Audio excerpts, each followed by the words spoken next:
Hello बच्चों। चलिए आज हम लोग एक कहानी पढ़ने वाले हैं, हंस किसका। और इस कहानी के माध्यम से जो है हमें अपने जीवन के बारे में, किस तरीके का हमारा व्यवहार होना चाहिए, इन सब चीज़ों के बारे में भी जो है हमें काफ़ी कुछ ज्ञान मिलेगा। तो ये कहानी जो है ये बहुत ही प्राचीन काल की है। मगध राज्य में जो है शुद्धोदन नामक एक राज्य राजा जो थे वो राज्य करते थे। उनका एक पुत्र भी था, सिद्धार्थ।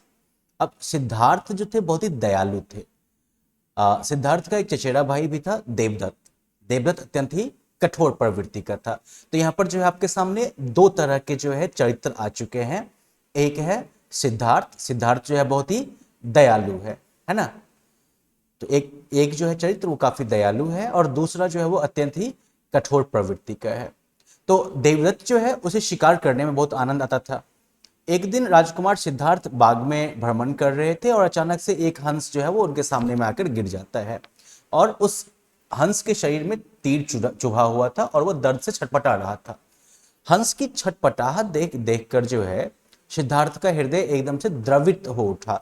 द्रवित हो जाना मतलब हृदय का पिघल जाना, दया दया भावना जो है वो हृदय में एकदम से भर जाना।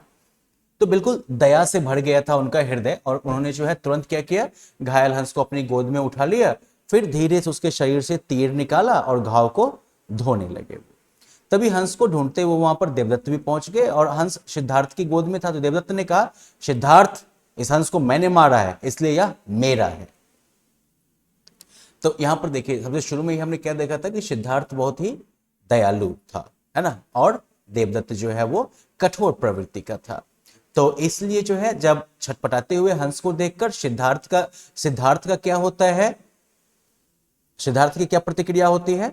तो सिद्धार्थ का हृदय जो है वो दया से भर जाता है, और वो तुरंत जो है हंस के उपचार वगैरह में लग जाते हैं। जबकि देवदत्त जो है उसको जो है इस बात से कोई फर्क नहीं पड़ता है कि हंस की क्या स्थिति है या हंस को क्या तकलीफ है। वो जो है बस हंस पर जो है अपने स्वामित्व की बात करता है कि सिद्धार्थ, इस हंस को मैंने मारा है, इसलिए यह मेरा है। सिद्धार्थ जो है वो उसको बोलते हैं कि देवदत्त, तुमने इस निरपराध पक्षी को मारकर अच्छा नहीं किया। मैंने इसे बचाया है, मैं इसे तुम्हें नहीं दूंगा। देवदत्त ने कहा कि सिद्धार्थ, बहुत बहस मत करो और मेरा हंस मुझे वापस कर दो। सिद्धार्थ ने कहा, देखो देवदत्त, मैं हंस को मरने नहीं दूंगा। तुम चाहो तो हम न्याय के लिए महाराज के पास चलते हैं, वे ही न्याय करेंगे। दोनों हंस के लिए महाराज शुद्धोधन के पास जो है पहुंच गए। देवदत्त बिल्कुल गुस्से में बोला, क्रोधपूर्वक मतलब गुस्से में बोला, महाराज मुझे न्याय चाहिए। महाराज शुद्धोधन बोले, क्या बात है देवदत्त। देवदत्त ने कहा, महाराज सिद्धार्थ मेरा हंस मुझे नहीं दे रहा है। शुद्धोधन ने पूछा, सिद्धार्थ, क्या यह हंस तुम्हारा है। सिद्धार्थ ने उत्तर दिया, जी यह हंस मेरा है। तो महाराज फिर पूछते हैं कि भाई, देवदत्त का तो कहना है कि यह हंस उसका है। और फिर सिद्धार्थ जो है पूरी विनम्रता से जो है पूरी कहानी सुनाता है कि महाराज, यह सही है, सत्य है, मतलब सही है कि देवदत्त ने हंस को मारने के लिए तीर चलाया था, लेकिन इस हंस को मैंने बचाया है, इसलिए यह हंस मेरा है। महाराज शुद्धोधन ने दोनों की बातें ध्यान से सुनी और फिर बोले कि देवदत्त, तुम हंस को मारना चाहते थे, परंतु सिद्धार्थ ने इसे जीवन दिया है। मारने वाले से ज्यादा हक बचाने वाले का होता है, अतः हंस पर सिद्धार्थ का ही अधिकार है। इसके बाद सिद्धार्थ ने हंस की बहुत देखभाल की, और जब वो ठीक हो गया तो उसे उड़ने के लिए छोड़ दिया। बाद में यही राजकुमार सिद्धार्थ जो थे वो महात्मा बुद्ध के नाम से जाने गए। महात्मा बुद्ध कौन, जिन्होंने बौद्ध धर्म की स्थापना की थी, जिन्होंने कि हमें सत्य, अहिंसा और सादगी के जीवन का जो है बहुत बड़ा ज्ञान दिया था। तो चलिए, इस कहानी के माध्यम से जो है हमें एक चीज तो समझ में आ गई कि मारने वाले से बड़ा कौन होता है, बचाने वाला।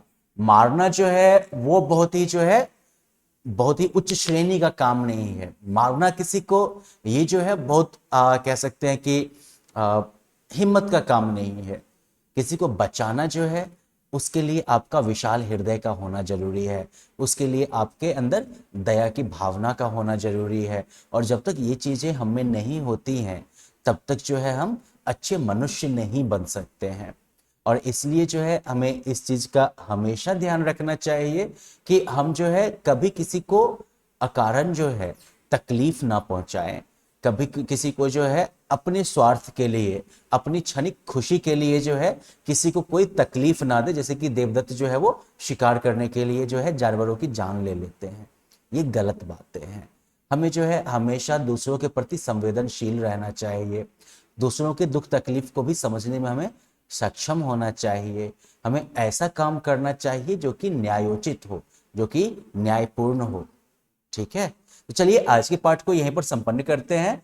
कहानी तो काफी प्रेरक है ही, उम्मीद है कि इससे आप लोगों को अच्छा ज्ञान मिलेगा और आप लोग जो है अपने निजी जीवन में भी जो है इस ज्ञान का जरूर पालन करिएगा कि कभी जो है हिंसा का रास्ता नहीं चुनना है।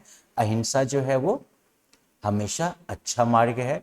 कभी किसी को तकलीफ नहीं देनी चाहिए, क्योंकि तकलीफ देना जो है वो छोटे हृदय की निशानी है। महान हृदय वो होता है, उदार हृदय वो होता है जो कि दूसरों की जान बचाए, ना कि उनकी जान ले। चलिए फिर अब जो है आप ये मौखिक और लिखित जो प्रश्न है उनका उत्तर आप दीजिएगा और फिर हम लोग आगे मिलते हैं तब व्याकरण की चर्चा के लिए। Bye bye.